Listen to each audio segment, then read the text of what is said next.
We are nearing the end of my 3-month stay here in Europe. It's time for me to start packing my bags. Everything is kind of a mess. I'm overwhelmed. I have no idea where to start packing. There's a whole bunch of things that I still need to do. I feel like I'm not gonna have enough space to take everything that I bought, and I'm going to do all of the things I didn't do in the 3 months that I was in Europe. I'm gonna do them this week. That's most likely what's gonna happen.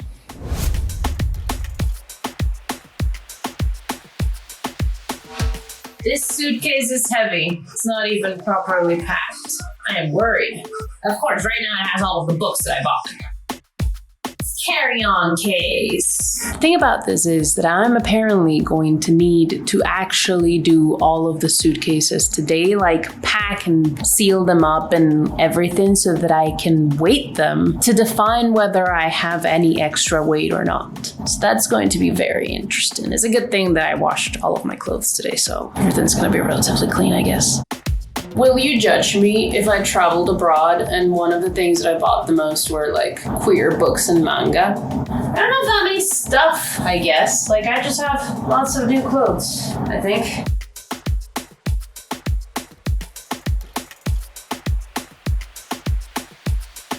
So this is essentially everything that I need to pack in these 2 suitcases and that small suitcase over there and my backpack. It really does look like a very intimidating task, but I will try my best. If there is definitely a lesson that I have to learn about like having packed and traveled for 3 months is that I need to get a lot better at doing more with less, because I packed a shit ton of clothes that I did not wear in this last 3 months. And I think that is because while I bought some new clothes that I wanted to wear because they were very nice summery clothes, also I was traveling a lot, so I prioritized comfort over everything else. Therefore, I wasn't able to use some of the more like fancy or like, I don't know, prettier things because I was prioritizing comfort over everything else. And it's like, yeah, I could have done with a lot lighter suitcase.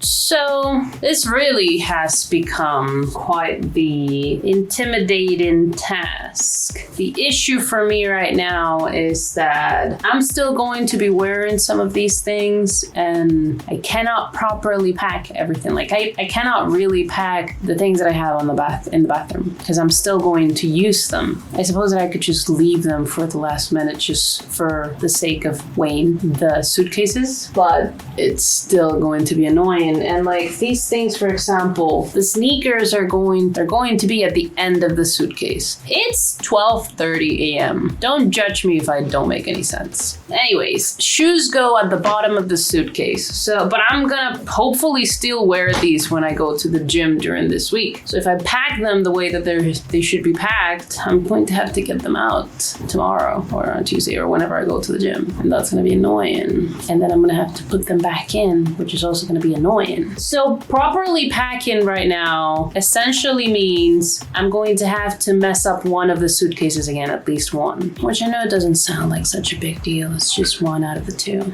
But well, we'll see how it goes.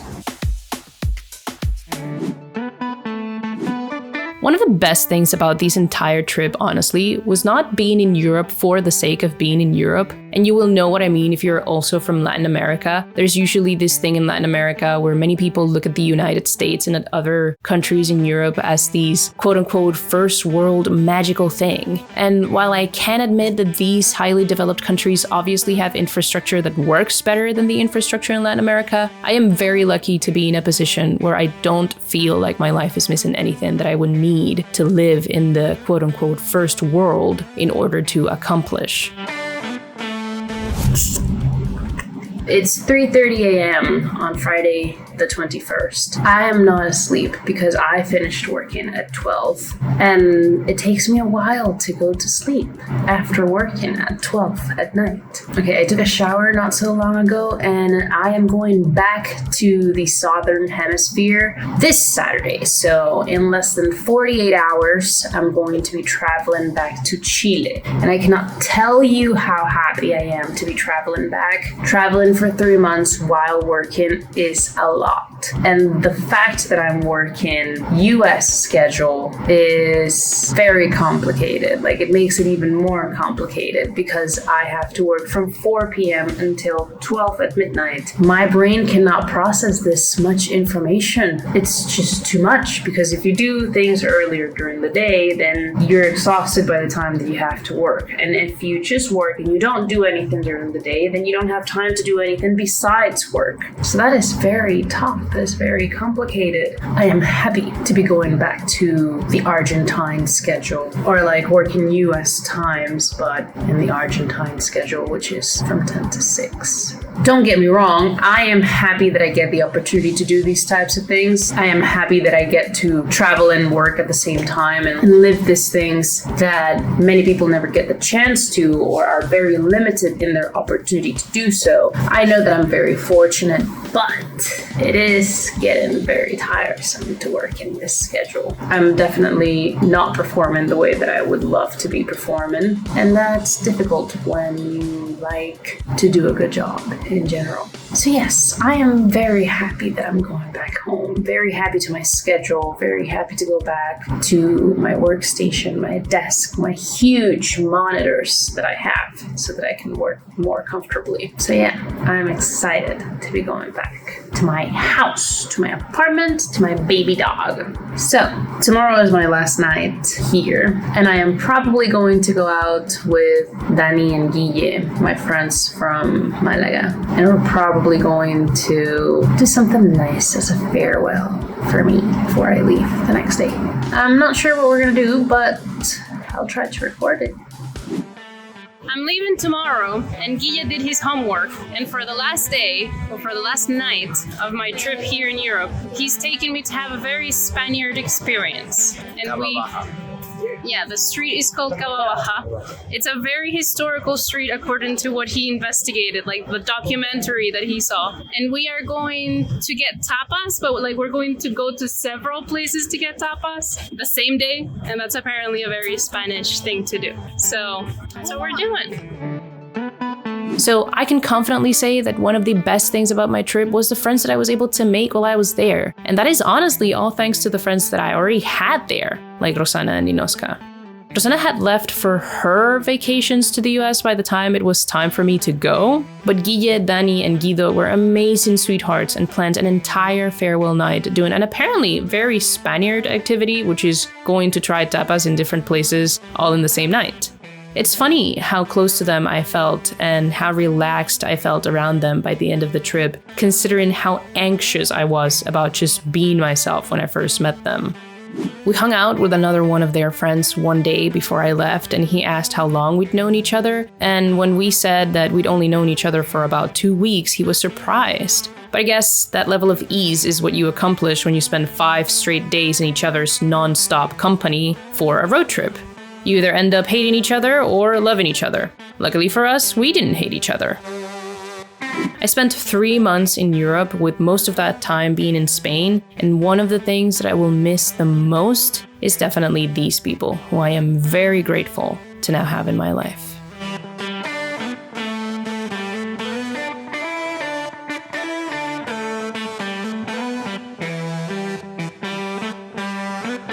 Good morning, everybody. It's Saturday, July 22nd, and it's officially my last day in Spain, my last day in Europe. I am very, very excited to be going back to the Southern Hemisphere. I think I've said it before, but the schedule, working US schedule while being in Europe, is the hardest part of the trip. My flight leaves at 12, like at midnight today. So technically on July 23rd. But I still need to pack some things, and these are my work things, and then come into the bedroom. I still need to finish fixing the suitcases. That suitcase, and then this suitcase. I need to finish packing everything, and I need to figure out how I'm going to shuffle things so that I don't have a lot of overweight on each suitcase. Well, that's it. I don't know how to feel. It's kind of so weird because I lived here for 3 months and I have to leave that life behind to go for the life that I miss, but then I'm also going to miss parts of this life. So I'll let you know how packing goes.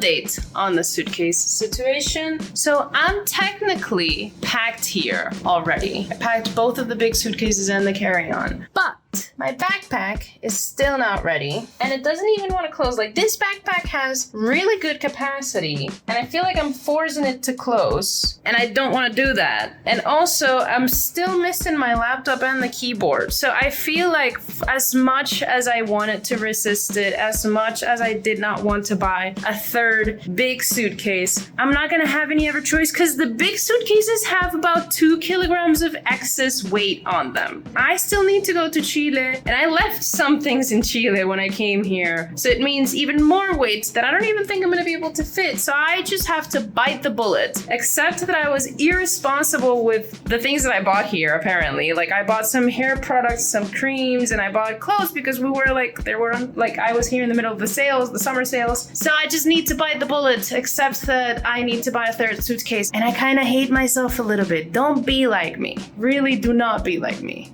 The good thing about staying where I'm staying is that everything is essentially like a 5-minute walk from the apartment, which I am happy about. So yeah, currently walking to get a freaking suitcase because I am stupid. Okay, so I was able to buy the extra suitcase, and I have it here somewhere. So now I have to rearrange all of the packing that I had already done so that I can go to the airport later tonight. I try not to worry about these things. Like, sure, money. The fact that I had to spend money, extra money on an extra suitcase sucks so much. But there's really no other choice. It's either that or having to pay extra either way, because they're probably going to tell me like, oh, you got 2 or 3 kilograms of overweight in each suitcase, plus you have the carry-on, plus you have your backpack, and the backpack is supposed to fit underneath the seat in front of you, and the way that it is right now, it won't. And I'm gonna have a heavy load. I'm gonna have like 10 kilograms or plus on my back, and it's ridiculous. So I decided that I was going to just bite the bullet. There are some times where you just need to do the uncomfortable thing. You just need to do the inconvenient thing and take responsibility for your own actions, because I'm in this position because of my own actions. So you live and you learn. There is no use in dwelling over the fact that I had to spend more money. Sure, it sucks. I can feel terrible about it for a little while and then just get over it and live my life, because you make mistakes. There is nothing that you can do to just avoid making the mistake you already made. You can avoid doing it in the future, which is what hopefully I'm going to do. Hopefully I'm not going to overpack next time I travel. Hopefully I'm not going to buy a lot of things next time I travel. Hopefully I'm not going to make the same mistakes again, because I'm also going to look back on the videos and be like, don't do that. But now that it's done, what's done is done. Nothing is going to change the fact that it's done. Me worrying about it will not change the fact that it's done. Me feeling shitty about it will not change the fact that it happened. Just let it go. That's what I need to do. I just need to let it go. I'm gonna travel more comfortably, and I'm going to be able to buy special coffee for my mom, which my mom asked me for coffee from Chile. So that's it. Silver lining. Silver lining, I get to buy coffee for my mom. Now I have to rearrange all the suitcases. Okay, so all of the suitcases were packed. So I have 3 big suitcases, a carry-on, and a backpack, and the teleprompter there. I feel very much like when I was migrating from Venezuela to Argentina, because I also had 3 suitcases, a carry-on, and a backpack there in that moment. But this time I'm not packing all of my life. I'm packing 3 months of my life, so I don't know what happened. Anyways, I had decided to bring the teleprompter in the cabin with me, but I'm afraid that they're gonna tell me something like, no, you're carrying too many things on you. I'm going to arrange better the new suitcase, like the 3rd suitcase, to see if I can properly fit it there. And I feel comfortable enough that it's not gonna break in the middle of like the trip. I mean, it is brand new and it's got like the cushy thing around it. So like it's got support, and it's gonna have support of all of the other things that are gonna be around it. So I guess it's not gonna break. Here's hoping. Let's see if I can actually fix the suitcase in a way that it fits. Okay, so in the end, the teleprompter did fit in the suitcase. I did my best. It's cushioned between clothes and other things, so I hope that it's not gonna break between that and the cushion and the packaging that it has. Now, the only questions I do have is, how am I gonna take all of that by myself? Like, I know that I can get one of those airport carts and like move them around, but what am I gonna do before I get one of those carts? It's gonna be difficult. Also, isn't it just mind-boggling to think that I'm in the middle of summer here and I'm gonna go back in the middle of winter, so that's why I'm wearing these clothes and I have these jacket here in the middle of summer here, which is like, it's 30 degrees outside and I'm gonna get really hot when I go out, but like otherwise I'm gonna freeze to death when I get there, and it's also gonna be really cold in the plane. So it's just mind-boggling to think that I'm literally crossing the globe to the other side of the world, to the other extreme of the seasons in just 13 hours, because it's a 13 and a half hour flight. I don't envy me. Anywho.